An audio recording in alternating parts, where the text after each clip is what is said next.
Okay, so we'll talk just really briefly about this. So you're in your fencing stance. I guess if you're doing side sword, it's probably going to be right foot forward if you're right-handed. What you want to avoid is situations where they let you get your feet close together and they're near you. So like I was talking about, what they're going to want to do first is take your balance. So there's a concept in throws, in like grappling with throws. There's a trapezoid created by your heels and your toes, right? So I've got my toes at the front and my heels at the back, and then my feet create the sides, the angled sides, and the parallel sides connect my toes and my heels, respectively. So, in order to make a person fall over, what you need to do is get their center of mass outside of that trapezoid, whether that's forwards or backwards or to the side. You need to get that out of there. So long as your feet are planted so that that trapezoid contains your center of mass, if you imagine like a pendulum straight down from your center of mass, so long as that is within that trapezoid, it's very difficult to throw you. So what they're going to do is they're going to take some action to close, right? Uh, maybe they cut in, they lunge and rush in deep, they drive the swords high, right? That's like classic longswordy sort of setup for grappling.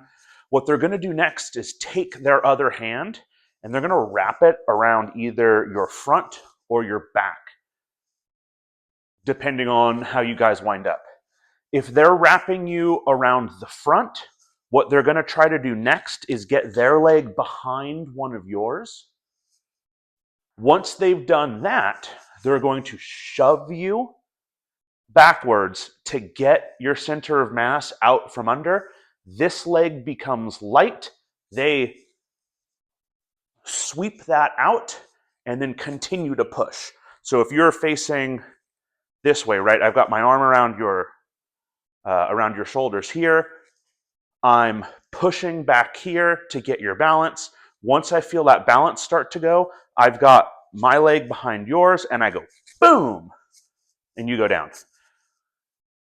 Alternatively, if they're coming in and they've got their arm around your back, they're probably going to try to get you over their hip, and they're probably going to try to be under your arms.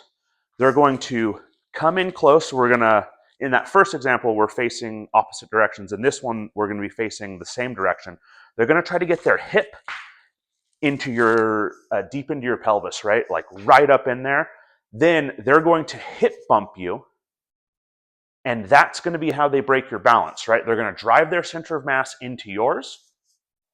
Once they do that, and you have a little bit of upward momentum, they're going to pull over the top with their arms, right? So it goes boom, boom, and you go up and over their hip.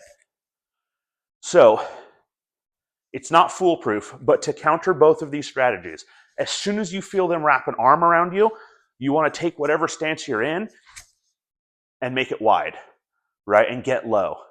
Because it's going to be a lot harder if they have to lift your center of mass in order to get you out of balance. And this trapezoid becomes larger, right? I have a wider base. I can afford more movement. Without the opportunity to like grapple with you, that's the best I can give you. Once they get a hold of you, right, whatever stance you're in, make it nice and wide and deep, get low. Once you're low, it's just way harder to throw you. Not impossible, but harder. I hope that's helpful.